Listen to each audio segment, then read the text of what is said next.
Hello friend, स्वागत है आपको अपना यूट्यूब चैनल सुपर ऑब्जेक्टिव पे। दोस्तों, रेलवे का एनटीपीसी और ग्रुप डी का एग्ज़ाम देखते हुए आपके लिए लेके आए हैं साइंस का बेहतरीन क्वेश्चन। ये एनसीईआरटी बेस्ड कक्षा 6 से 12 तक का संपूर्ण सार है और इसमें सभी क्वेश्चन कवर किया गया है, शुरू से बिल्कुल लेके अंतिम तक। कक्षा 6 से 12 तक के पूर्ण क्वेश्चन है, एक भी क्वेश्चन इसमें छोड़ा नहीं गया है। तो और देखा जाए तो पिछले कई सालों से रेलवे यहीं से क्वेश्चन पूछ रहा है और भी जो भी एग्ज़ाम है तो एनसीईआरटी बेस्ड से ही क्वेश्चन पूछा जाता है। तो इसको आप देखते हैं, करते हैं अच्छे अच्छे क्वेश्चन इसमें। चलिए देखते हैं आज का जो पहला क्वेश्चन है, जीव विज्ञान शब्द का प्रयोग सर्वप्रथम किसने किया। तो ये बिल्कुल इजी वाले क्वेश्चन है और इसमें अच्छे क्वेश्चन भी है और इजी भी है। सभी क्वेश्चन संपूर्ण क्वेश्चन है इसमें, तो आप इसे ज़रूर करें। तो जीव विज्ञान शब्द का सर्वप्रथम प्रयोग किसने किया। तो प्रयोग ने लैमार्क तथा ट्रेवेरिनस ने किया था। दोस्तों, ये प्रयोग पूछा है, अगर जनक पूछा तो अरस्तु होता, लेकिन ये प्रयोग किसने किया था, शब्द का प्रयोग, तो लैमार्क तथा ट्रेवेरिनस ने। चलिए नेक्स्ट क्वेश्चन देखते हैं, वनस्पति विज्ञान के जनक कौन है। तो वनस्पति विज्ञान के जनक सबको पता होगा, अरस्तु नहीं है, ओस्वाल्ड टिपो भी नहीं है, कैरोलस लिनियस भी नहीं है, थियोफ्रेटस हैं। तो वनस्पति विज्ञान पूछा है तो इसके जनक थियोफ्रेटस हो गए। अगला क्वेश्चन है, जीव विज्ञान के जनक कौन है। तो जीव विज्ञान के जो जनक हैं वो अरस्तु हैं, सबको पता होगा। तो चलिए अगला क्वेश्चन देखते हैं, चिकित्सा शास्त्र के जनक कौन है। तो चिकित्सा शास्त्र के जनक पूछा है तो हिप्पोक्रेटस हो गए, ये आपको याद होगा। जैव विकास को सर्वप्रथम किसने समझाया था। तो जैव विकास को किसने समझाया था, तो लैमार्क ने समझाया था। लैमार्क ने जैव विकास को समझाया था। अगला क्वेश्चन देखते हैं, किस वैज्ञानिक द्वारा विकास सिद्धांत प्रस्तावित किया गया था। विकास का सिद्धांत चार्ल्स डार्विन आइंस्टीन द्वारा प्रस्तावित, इसको याद रखना, इंपॉर्टेंट क्वेश्चन है। विकास का सिद्धांत तो चार्ल्स डार्विन आइंस्टीन द्वारा। अगला क्वेश्चन देखते हैं, 7 नंबर जो क्वेश्चन है, प्रसिद्ध विकासवादी वैज्ञानिक चार्ल्स डार्विन ने किस पुस्तक में अपने सिद्धांत का प्रतिपादन किया था। तो चार्ल्स डार्विन ने द ऑरिजिन ऑफ स्पीसीज में अपना जो पुस्तक था उसी में इन्होंने सिद्धांत दिया था, तो इसको याद रखना। अगला क्वेश्चन देखते हैं, युगतम की उत्तरजीविता के सिद्धांत का प्रतिपादन किया था। तो दोस्तों, युगतम की उत्तरजीविता का सिद्धांत किसने प्रतिपादन किया था, तो ये डार्विन ने किया था, इसको भी याद रखना। अच्छे लेवल के ही क्वेश्चन है सब। तो एक्सोबायोलॉजी किससे संबंधित है। एक्सोबायोलॉजी दोस्तों, एक्सोबायोलॉजी तो बाह्य अंतरिक्ष में जीवन से संबंधित है एक्सोबायोलॉजी, इसको भी याद रखना। 10 नंबर क्वेश्चन देखते हैं, जीवधारियों के वर्गीकरण के अध्ययन को कहा जाता है। तो जीवधारियों के जो वर्गीकरण होता है उसके अध्ययन को क्या कहा जाता है, तो टैक्सोनॉमी कहा जाता है, टैक्सोनॉमी। अगला क्वेश्चन देखते हैं, निम्नलिखित में से कौन सा सही सुमेलित है। दोस्तों, इसमें देखना है कौन सा सही सुमेलित है। तो ये अगर 1 नंबर जो है क्या है, फूलों की खेती फ्लोरिकल्चर नहीं होता है दोस्तों, इसमें होता है दोस्तों। इसमें क्या दिया है, क्वेश्चन देखते हैं सही से। तो इसमें दिया है कौन सा सही सुमेलित नहीं है दिया है दोस्तों। तो फूलों की जो खेती है वो फ्लोरिकल्चर बिल्कुल सही है, और ये फसलों की खेती जो है तो ये एग्रोनॉमी, ये भी सही है। सब्जियों की खेती हॉर्टिकल्चर, ये गलत है आपका, सब्जियों की खेती हॉर्टिकल्चर नहीं होती है। और फलों की खेती पोमोलॉजी, ये भी सही है। तो इसमें कौन सा सही सुमेलित नहीं है, तो आपका सी नंबर ऑप्शन हो जाएगा, ये सही सुमेलित नहीं है। अगला क्वेश्चन देखते हैं, 12 नंबर क्वेश्चन, पक्षी विज्ञान के अंतर्गत किसका अध्ययन किया जाता है। तो पक्षी विज्ञान के अंतर्गत पक्षियों का अध्ययन किया जाता है, जाहिर सी बात है, तो आप इसको याद रखना। डीएनए फिंगरप्रिंट का प्रयोग किसकी पहचान के लिए किया जाता है। तो दोस्तों, डीएनए फिंगरप्रिंट्स का प्रयोग माता पिता की पहचान के लिए, बलात्कारी की पहचान के लिए, चोर के सब इसमें सही है, तीनों सही है। तो प्रयोग सभी इसका सही आंसर हो जाएगा। डीएनए टेस्टिंग होती है तो माता पिता की पहचान कर सकते हैं, बलात्कारी की पहचान और चोर की पहचान कर सकते हैं। तो चलिए अगला क्वेश्चन देखते हैं, निम्नलिखित तत्व समूहों में से कौन सा पृथ्वी पर जीवन की उत्पत्ति के लिए उत्तरदायी था। तो दोस्तों, ये कार्बन, हाइड्रोजन और नाइट्रोजन, निम्नलिखित तत्व समूहों में से कौन सा पृथ्वी पर जीवन की उत्पत्ति के लिए उत्तरदायी था। तो ये तीनों जो थे, कार्बन, हाइड्रोजन और नाइट्रोजन गैस, यही जीवन की उत्पत्ति के लिए बहुत बड़ा इनका रोल था, तो उत्तरदायी तो यही थे। चलिए अगला क्वेश्चन देखते हैं,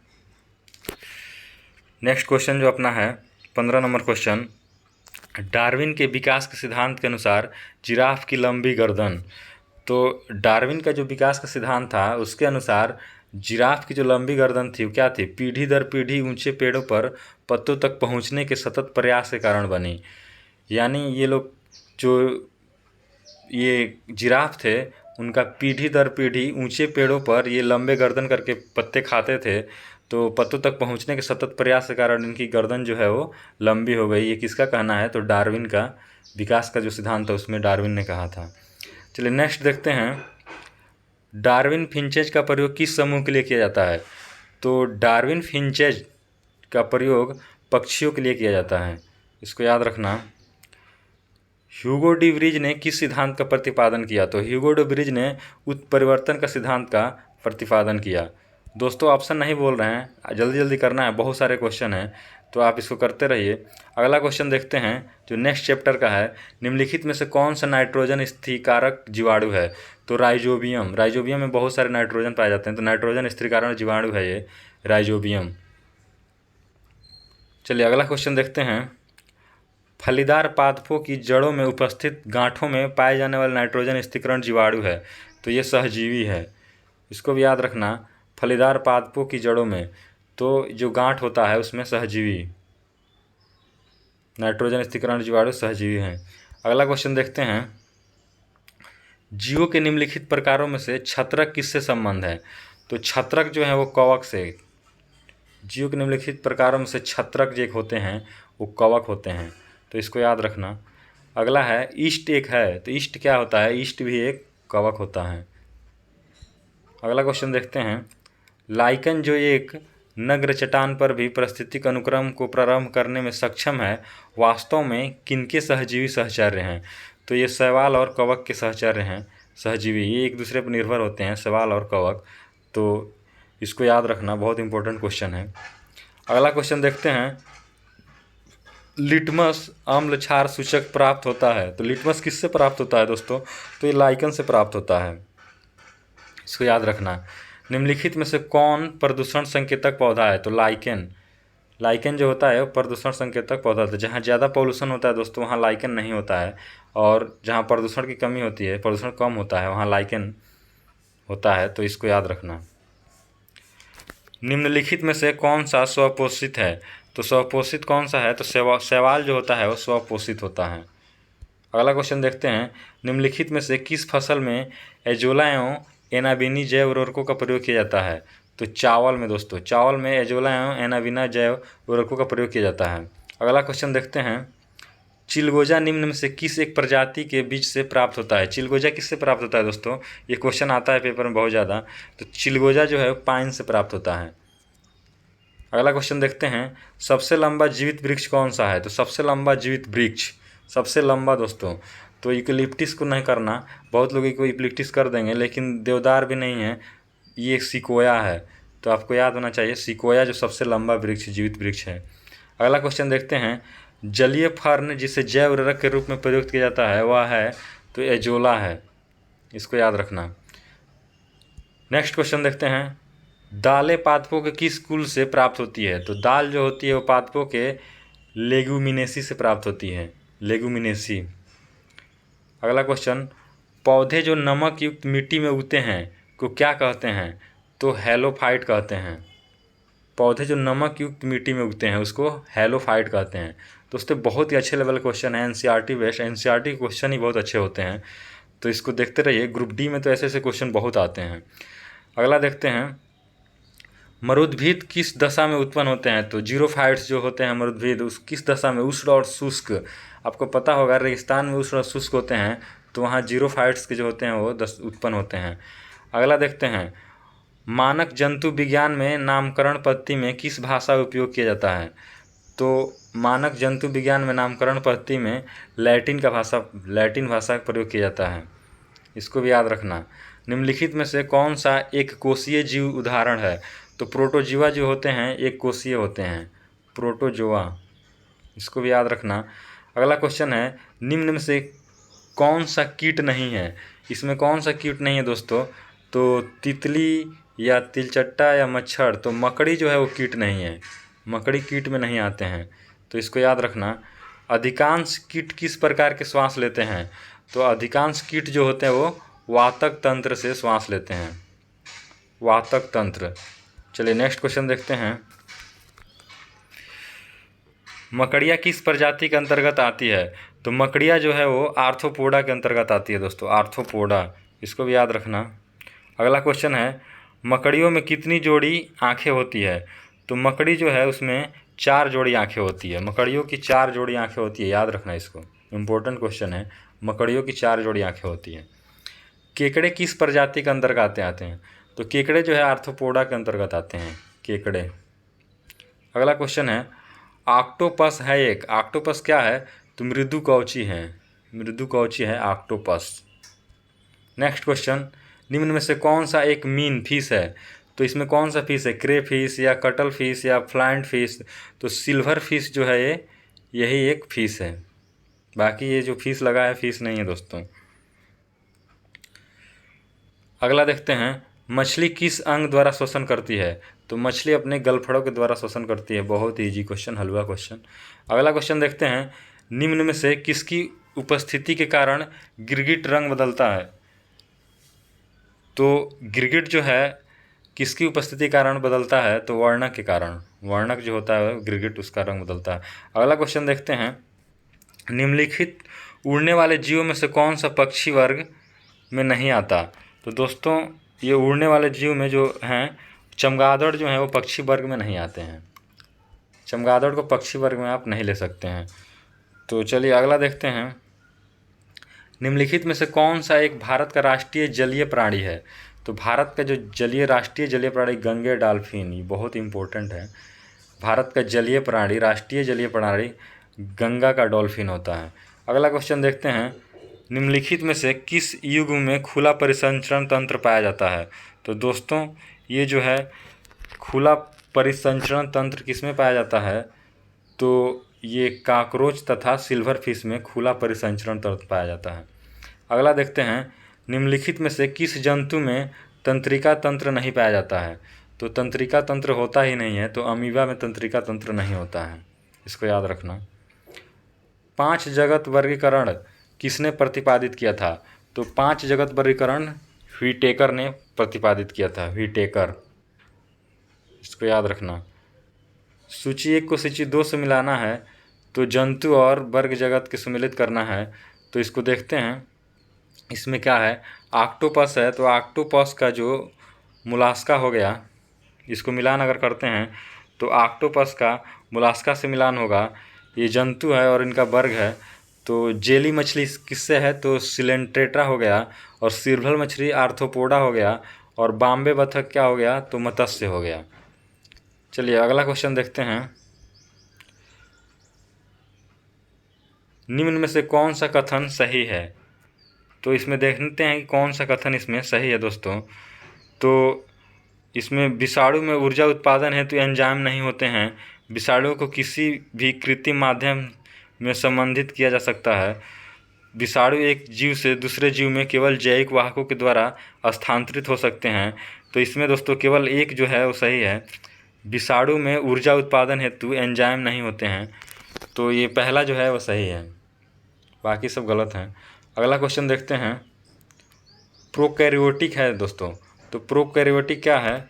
तो ये एक जीव होते हैं, ये जीव होते हैं जिनमें केंद्रक सुविकसित नहीं होता है, प्रोकैरियोटिक में केंद्रक सुविकसित नहीं होता है। अगला देखते हैं, ये जीव नहीं दोस्तों, ये प्रोकैरियोटिक में जो एक जीव आते हैं, प्रोकैरियोटिक होता है, यूकैरियोटिक होता है। तो प्रोकैरियोटिक में ये जीव जो होते हैं उसमें केंद्रक सुविकसित नहीं होता है, तो इसको याद रखना, प्रोकैरियोटिक जीव में केंद्रक सुविकसित नहीं होता है, यूकैरियोटिक में सुविकसित होता है, तो इसको याद रखना, उसमें केंद्रक पाया जाता है, प्रोकैरियोटिक में नहीं पाया जाता है।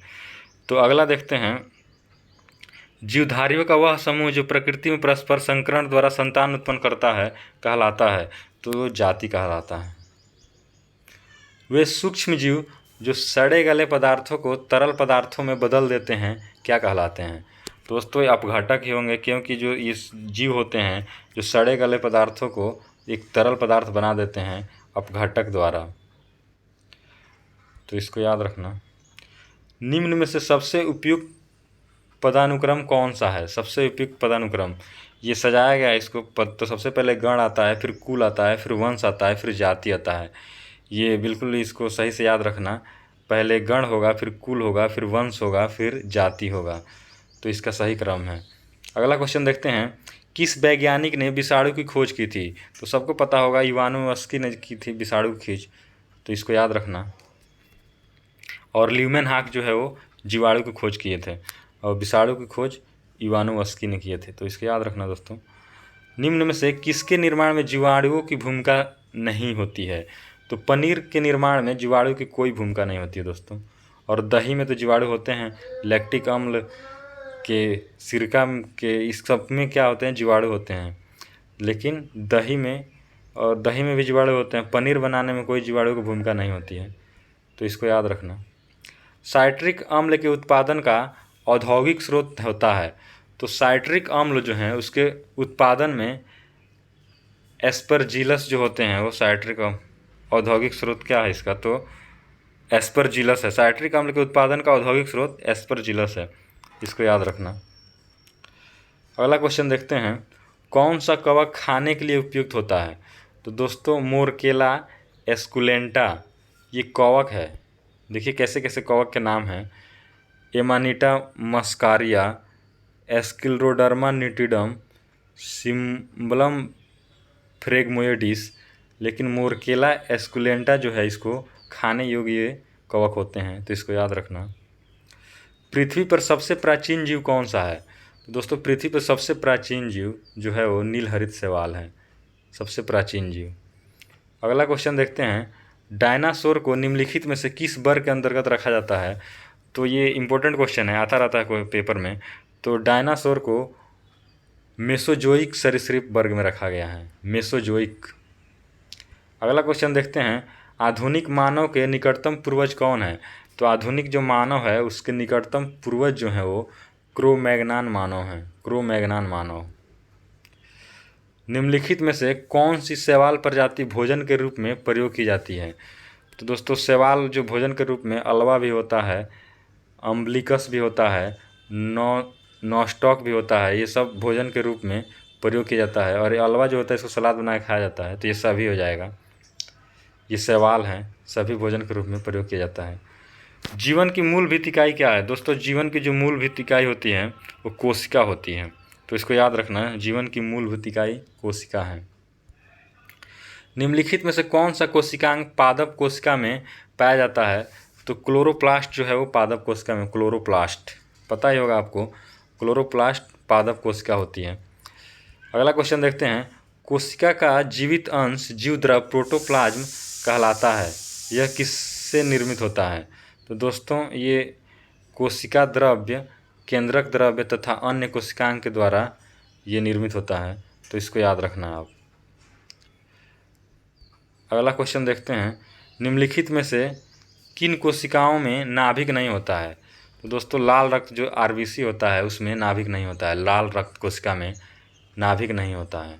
इम्पोर्टेंट क्वेश्चन है, बहुत इंपॉर्टेंट क्वेश्चन है। निम्न में से किसे कोशिकाओं का आत्मघाती बैग कहा जाता है? आत्मघाती थैला बैग इसको कहा जाता है, तो लाइसोसोम को आत्मघाती थैला कहा जाता है, इसको याद रखना। निम्नलिखित में से किसे कोशिका का ऊर्जा घर भी कहा जाता है? तो कोशिका का ऊर्जा घर माइटोकॉन्ड्रिया कहा जाता है, इसको याद रखना। यह श्वसन श्रृंखला का उपयोग कर पादप कोशिका में ऊर्जा का उत्पादन करता है, तो कौन करता है? तो माइटोकॉन्ड्रिया ही करता है। नेक्स्ट क्वेश्चन, मानव शरीर में उपस्थित निम्नलिखित कोशिकाओं में से किसमें माइटोकॉन्ड्रिया नहीं पाया जाता है? तो ये अभी देखें तो माइटोकॉन्ड्रिया भी नहीं पाया जाता है लाल रक्त कोशिका में, इसको याद रखना। कोशिका में केंद्रक के अतिरिक्त किस कोशिकांग में डीएनए होता है? तो माइटोकॉन्ड्रिया में डीएनए होता है, इम्पोर्टेंट है, इसको याद रखना। न्यूक्लियस के बाहर डीएनए कहाँ पाया जाता है? तो न्यूक्लियस के बाहर अगर डीएनए देखा जाता है केवल माइटोकॉन्ड्रिया में पाया जाता है, इसको भी याद रखना।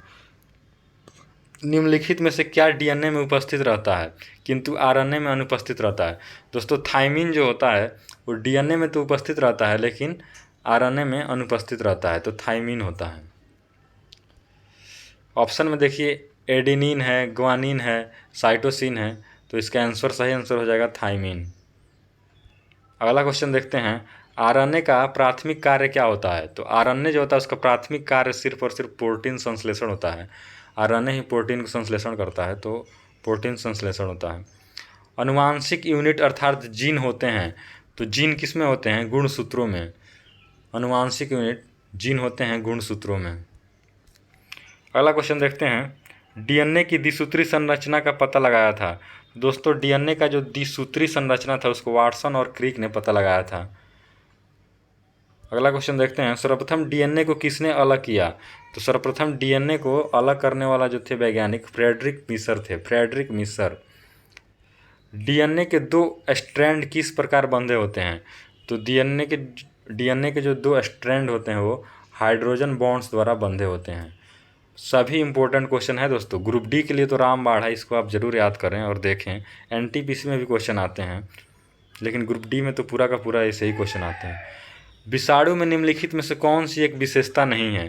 तो विषाणु में जो कोशिका भित्ति की उपस्थिति नहीं होती है, विषाणु में कोशिका भित्ति की उपस्थिति नहीं होती है, इसको याद रखना।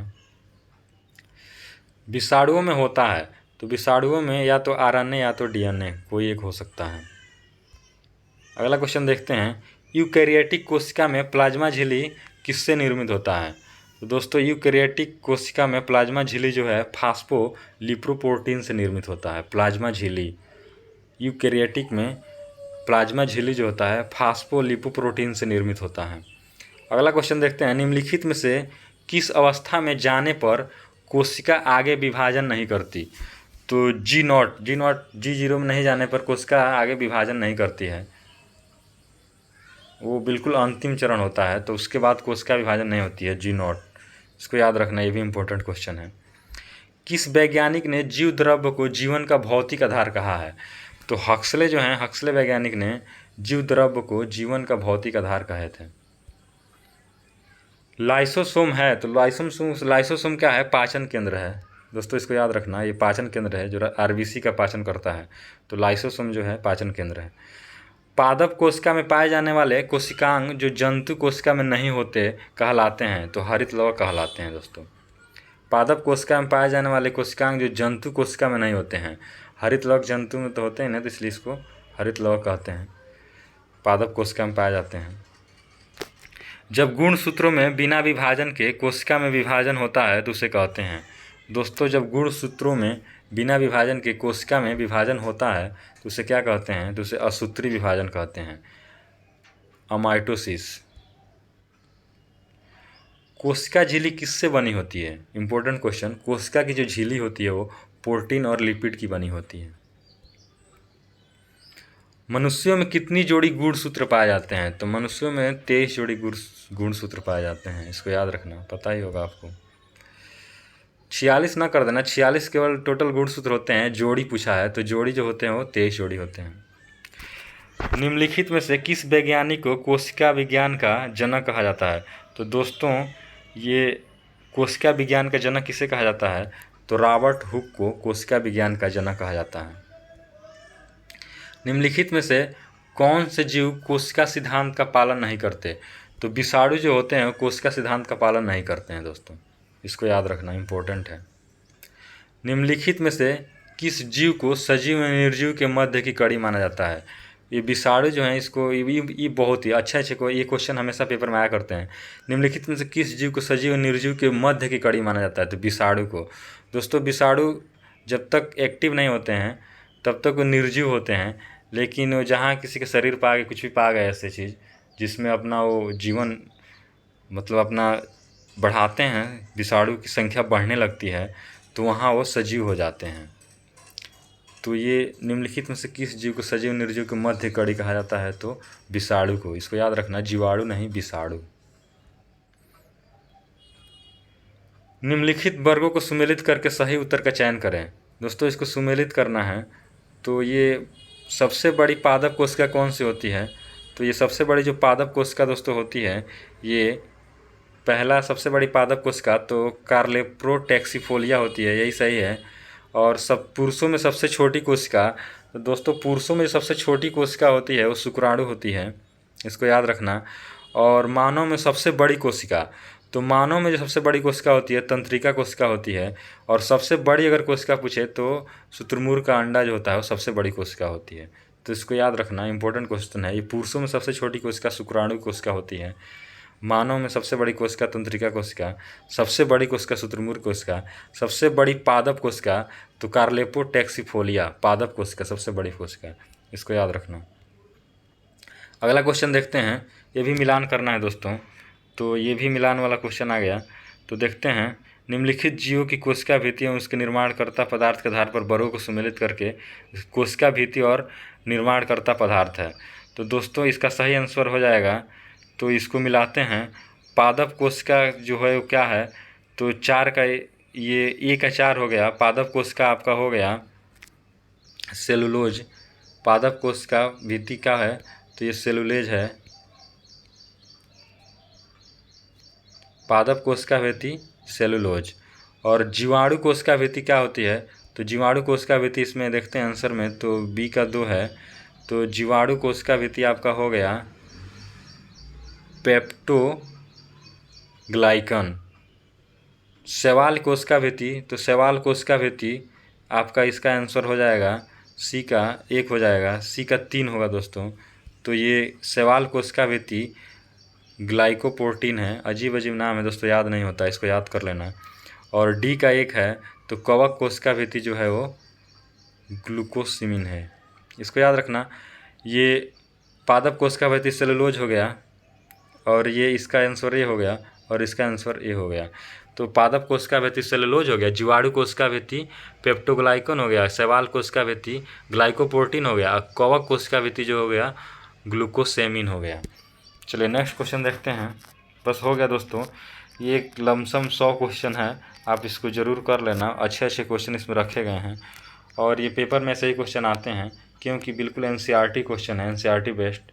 तो आपको बस यही मकसद है कि आप इसको कर लें और इसको याद कर लें। सभी इम्पोर्टेंट क्वेश्चन है, एनटीपीसी और ग्रुप डी एग्ज़ाम के लिए तो बहुत ही इम्पोर्टेंट है, और भी जो भी सारे एग्ज़ाम हैं उसके लिए भी इम्पोर्टेंट है। तो आप इसको करते रहिए। धन्यवाद दोस्तों।